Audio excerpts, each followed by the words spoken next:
بیٹے کے مال کو والدین ان کی اجازت کے بغیر استعمال کر سکتے ہیں یا ان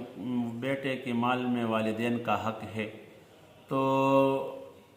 حدیث میں آتا ہے میرے نبی نے ایک آدمی کو کہا تھا انت و مالک لابیک، تیرا اور تیرا جو کچھ مال ہے وہ تیرے باپ کا ہے۔ تو اس سے یہ پتہ چلتا ہے کہ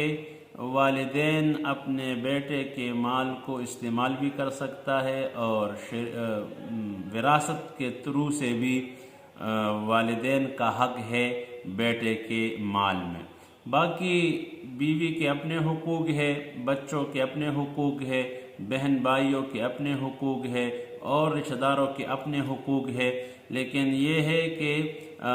بیٹوں کو چاہیے کہ اپنے مال میں سے خوشی اپنے والد صاحب کو، والدہ کو حصہ دے، اس کا حق دے۔ حالانکہ حق تو ادا نہیں کر سکتے، جیسے ایک آدمی نے اپنے ماں کو اپنے کندھوں پہ بٹھایا اور طواف کروایا، پھر اللہ کے نبی سے عرض کی یا رسول اللہ میں نے اپنے ماں کا حق ادا کیا، تو اللہ کے نبی نے فرمایا شاید تم نے اپنے والدہ کی جب تیری پیدائش کا وقت تھا اور تیری ماں نے ایک تکلیف سے سانس بھری تھی، شاید ایک سانس